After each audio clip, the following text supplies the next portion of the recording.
O que é lógica de modelo? Ainda ontem estava refletindo sobre o assunto e identifiquei situações bem curiosas quando nós inicialmente queremos fazer algo. Eu digo queremos. Nós temos uma reflexão que parte sempre do querer e do indivíduo. Esse indivíduo tem uma vontade e projeta essa vontade no mundo. E aí nós, então, desenvolvemos meios para alcançar esse querer.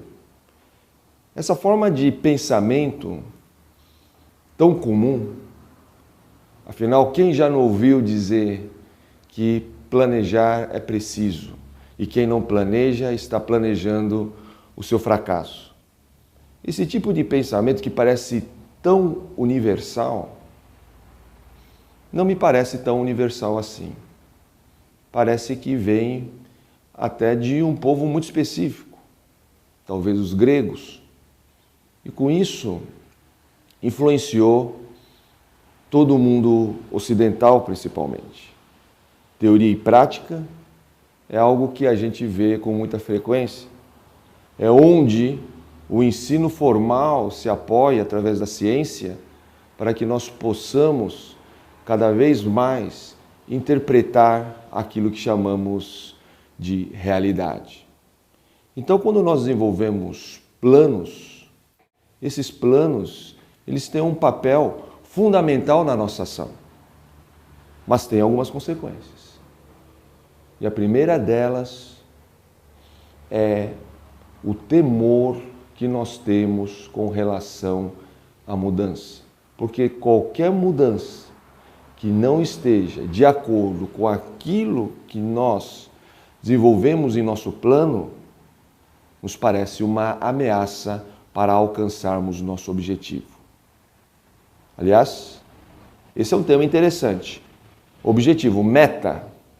Nós temos que alcançar uma meta. E essa meta ela tem que ser até, muitas vezes, qualificada para que ela possa acontecer.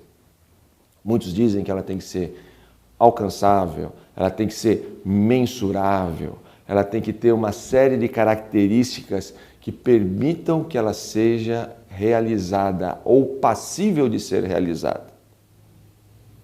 Mas quem determinou essa meta? E voltamos então para o ponto inicial. Foi a vontade.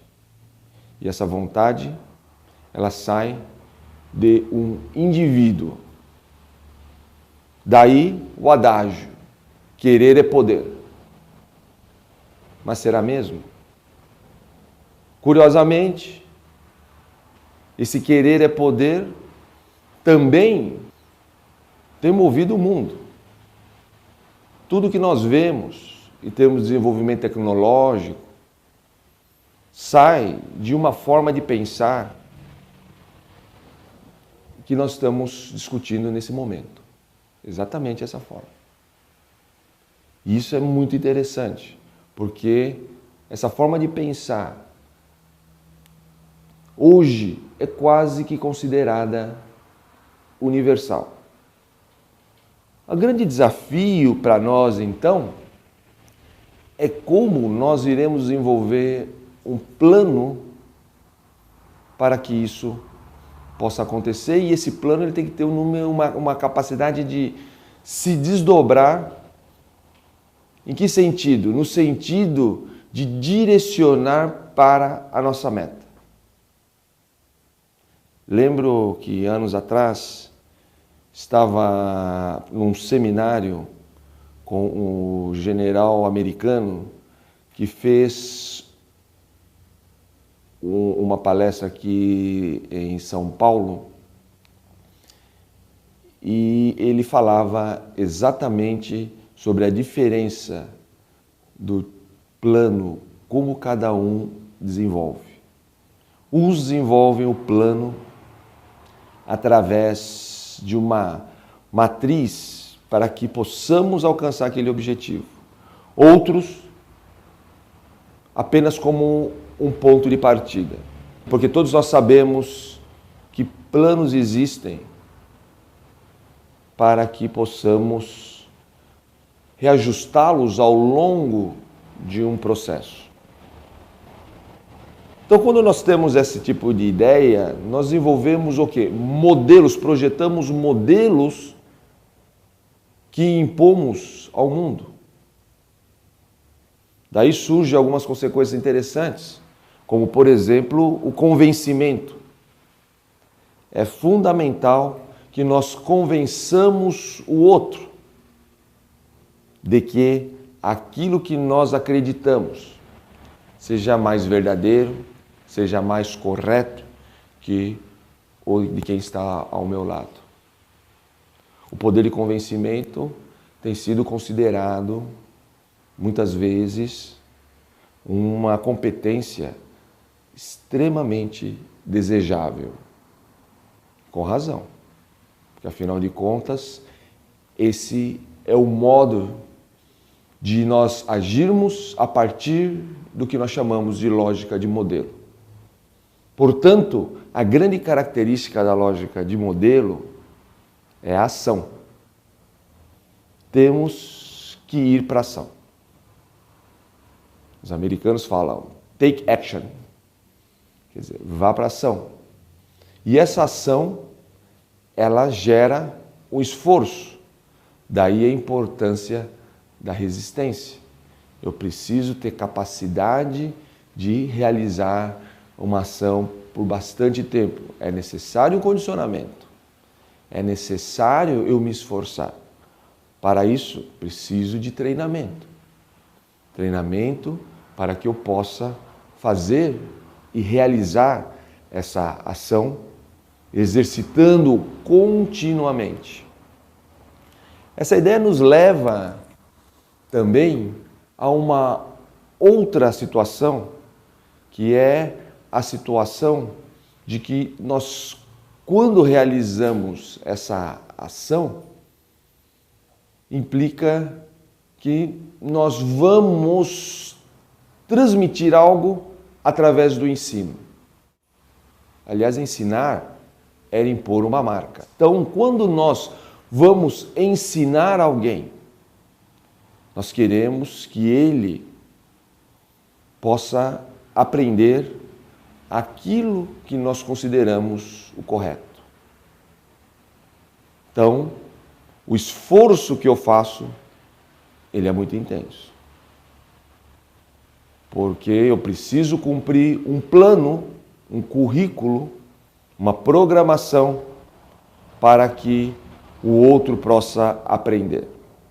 Aliás, como já havia falado anteriormente com relação ao indivíduo, ou a individuação de uma ação, é a autoria. Ou seja, há uma necessidade de autoria quando eu realizo algo. E isso me leva a uma condição que é muito interessante, porque é uma intervenção muitas vezes profunda com relação à realidade.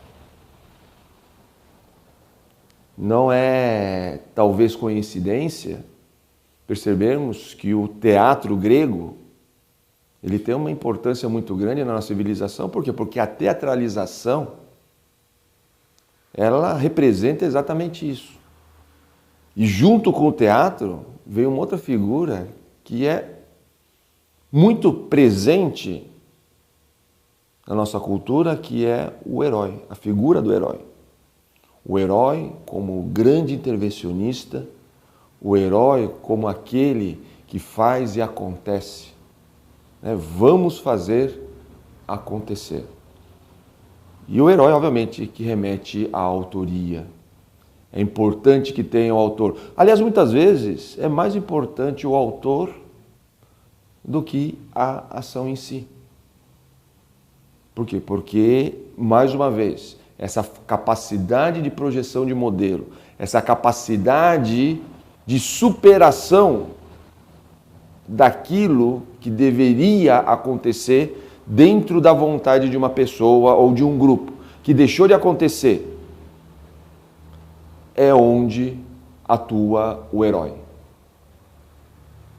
O herói é aquele que retoma ao plano original, retoma para que a meta seja alcançada e se desdobra assim no esforço hercúleo. Aliás, estou citando uma expressão que vem de um herói, um semideus, Hércules, né? Com seus trabalhos todos que fez, onde ele, no final das suas tarefas, se deitou todo prazeroso, não porque o cumpriu, mas pelo simples prazer de os ter realizado. Então, esse tipo de pensamento é um pensamento que tem permeado e tem embasado, fundamentado a nossa forma de ser durante todas essas existências, essas gerações, até o momento de hoje. Esse tipo de esforço tem gerado uma condição e uma capacidade de trabalho muito grande dentro da nossa civilização. Uma civilização que tem se desenvolvido a cada momento. Uma civilização que desenvolveu uma capacidade de conhecimento incrível. Uma civilização que hoje consegue, numa forma alucinante, através da mídia eletrônica, por exemplo, como a internet, prover uma quantidade de informação nunca antes vista pela humanidade. Esse tipo de civilização, acredito que é a que nós estamos vivendo hoje. E uma civilização que vai nos levar a algum lugar. Que lugar que é esse? Ainda não tenho uma ideia clara a respeito disso.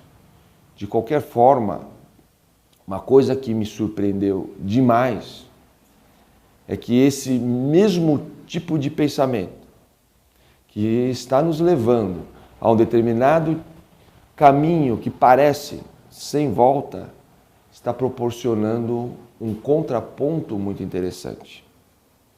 E esse contraponto muito interessante é justamente um outro tipo de lógica. Um outro tipo de lógica que surge no mesmo período onde surge o pensamento grego.